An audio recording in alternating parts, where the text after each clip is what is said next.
So Stockport Town are now in the Championship, but how do we get there? Let's have a look.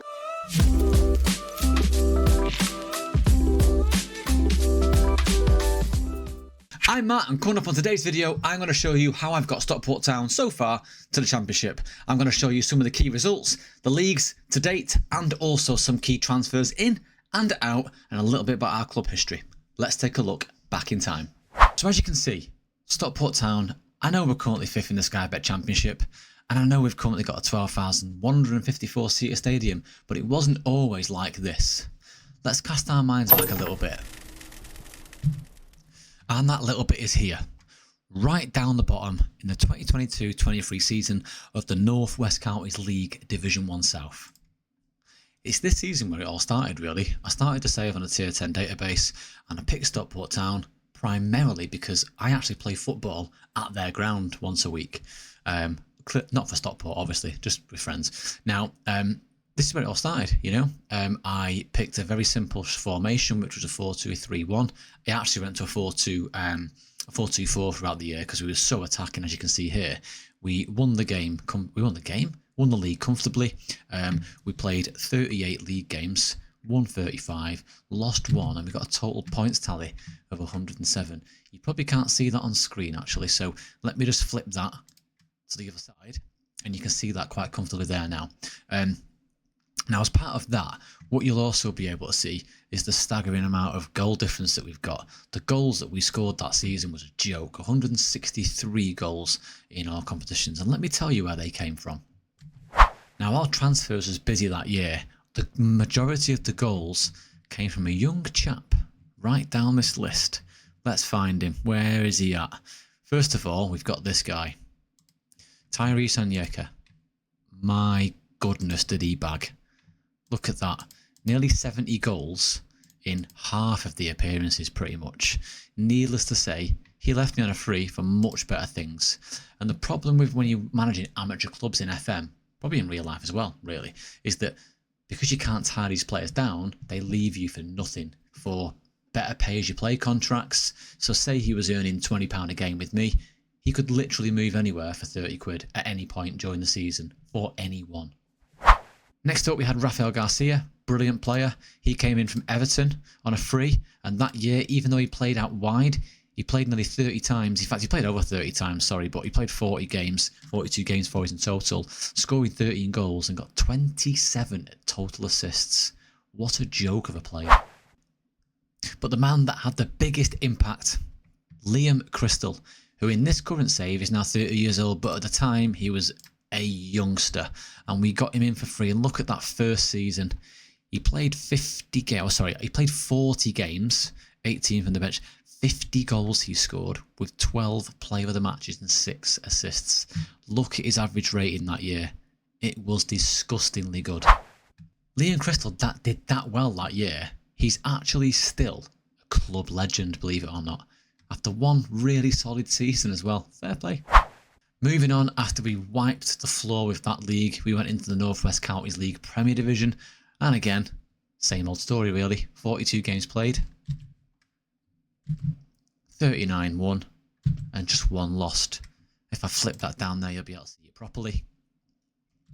And again, incredible goal difference. Just too shy of 200 goals scored that year. So let's have a look and see who helped with them goals. Now, we had some good transfers in this year. We had I can't say his name, Nijai Tucker. He was decent from centre mid as a cam. You know, he was brilliant that year, scoring nearly 30 in all competitions. And then the year later, again, spoiler alert, you're going to see some of these, but the year later they go on to bigger and better things as well, before leaving us for maybe smaller and worse things. Who knows? But these guys have done really well for me. Now, we've also got another club legend came in this year, in this fella, Manny Norquette. Look at the goal returns here. It is disgustingly good. It's just so good. I mean, you can see it for yourself on screen, right? And you can also see something here where he goes to Bradford on a free and then comes back to us. Put some comments in the comment section below on how you think that happened. Sadly, we have to let some players go this year, some really good ones. Rafael Garcia left us for Stevenage. He was a solid midfielder that got 27 assists the season before. And we also, as you've seen, we lost Tyrese Onyeka to AFC Fylde for free. There's a kind of a story brewing here. Most of these players, they don't leave for any money, as you can see here. In fact, in this season, how many players did I bring in? I think it was a grand total of like 40 plus players. There we are, 30. And the year before was 69. So you can see how much you need to bring transfers in year on year in an amateur save like this. Now the year later saw us take on the Northern Premier Division 1 West, where again we were playing against people like Ashton United, Longbridge Town, Bedworth United, and we come out top, as expected. With just 2 losses all season of a league schedule of 38 games, with 100 points and 125 goals scored, we romped home this league title. Key transfers this year saw us secure Harry Barkley playing centre-back. He was fantastic for the small amount of games that he played. He was the one though. Ephraim Mason-Clark. He played as a wide midfielder for us. Now we can't show his history on here because he's retired now and the game's gone on for a bit. But as you can see here, he was nearly the all-time appearance maker out of his career for Stockport Town, but he definitely scored the most goals at us with 42 in what was it there, 5 years with ourselves. So he was class. And this guy, now I'm going to tell you a little bit about him. So Trent Cone-Doherty came in on a free, and he did so well for us down here. And then he left to go to Ipswich for 10 grand. He was our first ever transfer fee that we got, but we loaned him straight back, which is brilliant. And he did really well that year. I was gutted to see him leave, but he went back to Ipswich, did absolutely nothing, dropped down a league. But as you can see, spoiler alert, he left South Shields for free and came to us in League 2. And he's actually only just left last season, which is phenomenal really, considering we got him right down here. So fair play to him. Next up, it's the Northern Premier League, Premier Division, where we fought close local rivalries with Matlock Town, Basford United, even Hyde United as well. And again, we romped this league. We did lose 6 games this year, but we won it with 98 points. In this season, we signed another couple of stalwarts. Frankie Maguire was a brilliant centre mid for us for many, many years, as you can see here, totting up a stupid amount of appearances, doing well from midfield actually, considering he was a box-to-box type of midfielder. He definitely waded in with the goals and assists, more than he probably should have done. Now, Gabriel Osho was a centre-back at the time. I can't show you his centre-back stats, but let me tell you, for those 17 or so games that he played, he was an absolute monster. Fair play to him. Gutted to see him leave, but when he left on a free for the Welsh side here, they were paying him more. They could offer him a semi-pro contract. I couldn't, and what else can I do? But he was fantastic. Another beast, Jake Hull, centre-back for us, 6'6", played so many times, scored so many goals, and he was so important for us. And he went on to have a pretty decent career. You know, he got some League 2 appearances for us, which was great. In fact, he had his probably third highest average rating season there in League 2, and then he left on a free. He left because we annoyed him, and partly because he was on quite a bit of money for our club at the time, and we were starting to get better players in, so I let him go for nothing. After getting promotion from there, we went on to the National League North, and would you believe it?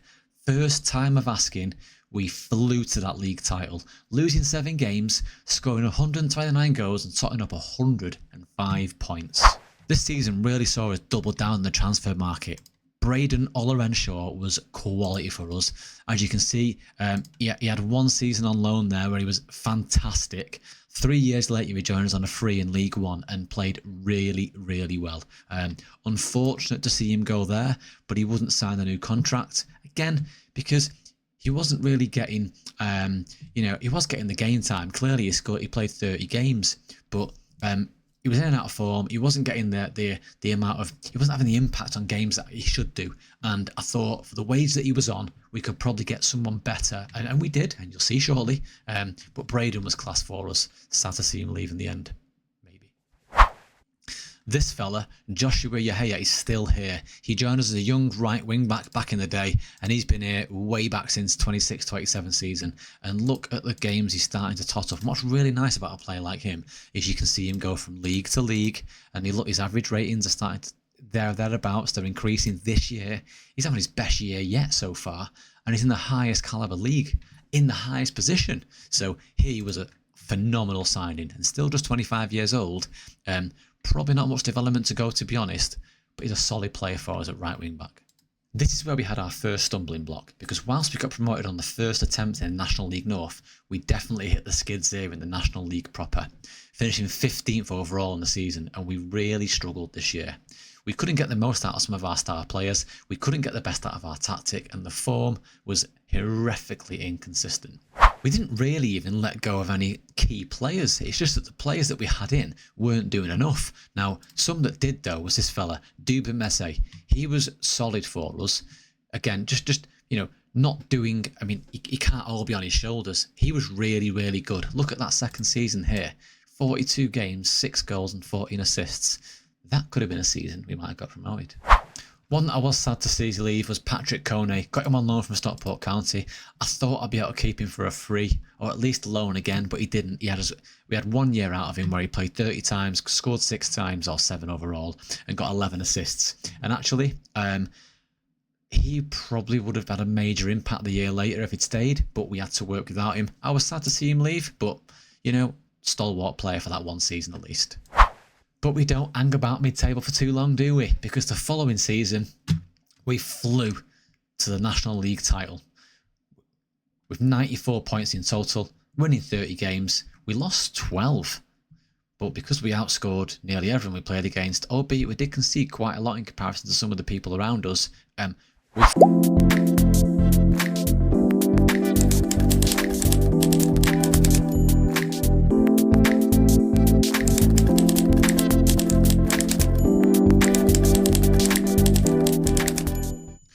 that's where we find ourselves now, right back in the Championship this year, in a very healthy 5th position, with nearly as many points as we got last year, at just the halfway stage near enough.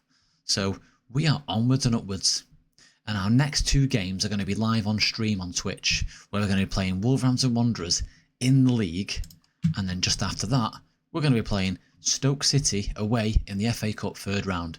So join us on Twitch for some more. And if you like that brief overview, I am going to start uploading videos throughout the week that shows you my highlights throughout the season. I'll show you some match highlights. We'll definitely bring you some VODs from Twitch as well, and get some interaction going. So drop it in the comments of any ideas and things that you'd like to see from the save. But from now, thanks for watching. Like and subscribe if you want to see more from FMMC, and have a great day.